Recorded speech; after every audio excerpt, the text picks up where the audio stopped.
അല്ലാഹുവിന്റെ പ്രവാചകൻ വീണ്ടും പറഞ്ഞു, വലഹറത്തിൽ കൈനാത്തു വൽ മആസിഫു. നമ്മുടെ വീട് മുഴുവനും ഖിയാമത്ത് നാളിന്റെ അടയാളമാണ്. വലഹറത്തിൽ കൈനാത്തു വൽ മആസിഫു.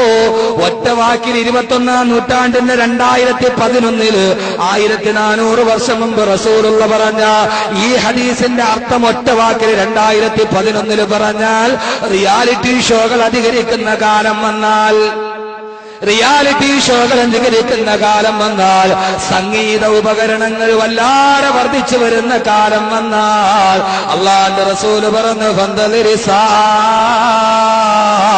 നിങ്ങൾ ഖിയാമത്ത് നാളിനെ പ്രതീക്ഷിച്ചുകൊള്ളുക. റിയാലിറ്റി ഷോകൾ അധികരിക്കുക. 40 കഴിഞ്ഞവനൊരു ഷോ, 45 തീർന്നവനൊരു ഷോ, 60ലേക്ക് കാലെടുത്തവന് മറ്റൊരു ഷോ, 18 കഴിഞ്ഞവന് വേറൊരു ഷോ, 12 കഴിഞ്ഞവർക്ക് വേറൊരു ഷോ, തലമുടി നരച്ചവനൊരു ഷോ, നരക്കാത്തവനൊരു ഷോ, മുട്ടുമറഞ്ഞവനൊരു ഷോ. ഇങ്ങനെ 10,000 ഷോകൾ വന്നാൽ മാപ്പിളപ്പാട്ടിനൊരു ഷോ, മാപ്പിളയല്ലാത്തതിനൊരു ഷോ. അല്ലാഹുവിന്റെ റസൂല് പറഞ്ഞു, അല്ലാഹു അമാനത്തായിട്ട് ഏൽപ്പിച്ച സ്വന്തം പെമ്മക്കളെ അരപ്പാവാട കൊടുത്തിട്ട് ജഡ്ജിമാരുടെ മുമ്പിൽ നൃത്തം ചെയ്യിച്ചിട്ട് അവളുടെ മാംസല ഭാഗം ഇഷ്ടപ്പെട്ടാൽ നിങ്ങൾ SMS അയക്കണേ എന്ന് ഉളുപ്പില്ലാതെ പറയുന്ന ഒരു സമൂഹത്തിന്റെ കാലം വന്ന ആയിഷ ബീവിയിട്ട, ഖദീജ ബീവിയിട്ട തട്ടം തലയിലിട്ടിട്ട് റിയാലിറ്റി ഷോകളുടെ സ്റ്റേജിലിരിക്കുന്ന പെണ്ണിന്റെ കാലം വന്ന, പൊന്നുമോളെ എന്ത് കാണാ നീ കാണിച്ചു പോയത്? ആയിഷ ബീവിയിട്ട ഹിജാബല്ലേ, ഖദീജയിട്ട ഹിജാബല്ലേ, ഫാത്തിമയിട്ട പർദയല്ലേ, ബഹുമാനപ്പെട്ട മൈമൂന ബീവി ഇട്ട് തന്ന ഹിജാബല്ലേ? ആ ഹിജാബിട്ട് മദീനത്തിന്റെ മണ്ണിലൂടെ നടന്നതല്ലേ? അതേ ഹിജാബ് വിട്ടിട്ട് ഐഡിയ സ്റ്റാർ സിംഗറിന്റെ ബാൽക്കണിയിൽ കയറിയിരിക്കുന്ന പെണ്ണിന്റെ കാലം വന്ന, ഒരു ഉളുപ്പമില്ലാതെ പെൺമക്കൾക്ക് SMS ചോദിക്കുന്ന രക്ഷകർത്താക്കൾ. എന്തിനാ പൊന്നു രക്ഷകർത്താക്കളെ സ്വന്തം മക്കളെ വിട്ടിട്ട് വേണോ 40 ലക്ഷത്തിന്റെ ഫ്ളാറ്റിൽ കിടക്കാൻ? അങ്ങനെ ഒരു സൗകര്യം നമുക്ക് എന്തിനാ? ചെറ്റക്കുടിൽ ജീവിച്ചാലും അള്ളാഹുവിന്റെ സ്വർഗത്തിലോട്ട് കൈപിടിച്ചു പോകുന്ന പൊന്നുമക്കള് വേണ്ടേ? അള്ളാഹുവിന്റെ റസൂല് പറഞ്ഞു, ഭാഷ കടുത്തു പോയാൽ നിങ്ങൾക്കാർക്കും ഒരു പ്രശ്നവും തോന്നരുത്.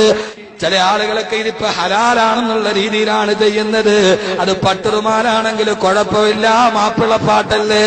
ഏത് മാപ്പിളപ്പാട്ടാപങ്ങള്, ഏത് പട്ടുറുമാലാപങ്ങള്? അല്ലാഹുവിന്റെ റസൂല് പറഞ്ഞു, വാദ്യോപകരണങ്ങൾ വർദ്ധിച്ചു കഴിഞ്ഞാ പന്തലിരിസാ, പെണ്ണുങ്ങള് കഥാപ്രസംഗം പറയുന്ന കാലം വന്ന, പെണ്ണുങ്ങള് നാടകത്തിനിറങ്ങുന്ന കാലം വന്ന, കഥാപ്രസംഗം ഇന്ന് സ്ത്രീകളിൽ സുലഭമാ, പരിശുദ്ധ ദീനിനു വന്ന ഗുരുതര രോഗമാ. കഥയും നബിയൂസുഫ് സുലൈഖാ ബന്ധമാ, അത് യുവതിയായാൽ പിന്നെ സീറ്റും അസാധ്യമാ. കഥ ബീവി ആസൂറായുമായാൽ പിന്നെ തികച്ചും ഹലാലെന്നുള്ള മട്ടും തന്നെ. തഴവാ ഉസ്താദ് പറഞ്ഞതുപോലെ, അതുകൊണ്ട് വാദ്യോപകരണങ്ങളുടെ അതിപ്രസരണം വന്ന, അള്ളാന്റെ ഖുർആൻ പോലും ഓതുന്നത് വാദ്യമേളങ്ങളുടെ അകമ്പടിയോട്. അള്ളാഹു നമ്മളെ കാത്തിരക്ഷിക്കട്ടെ. അള്ളാന്റെ റസൂല് പറഞ്ഞു, റുബ്ബക്കാരിയിൽ ഖുർആൻ, എത്രയോ ആളുകളാണ് ഖുർആൻ ഓതുന്നത്.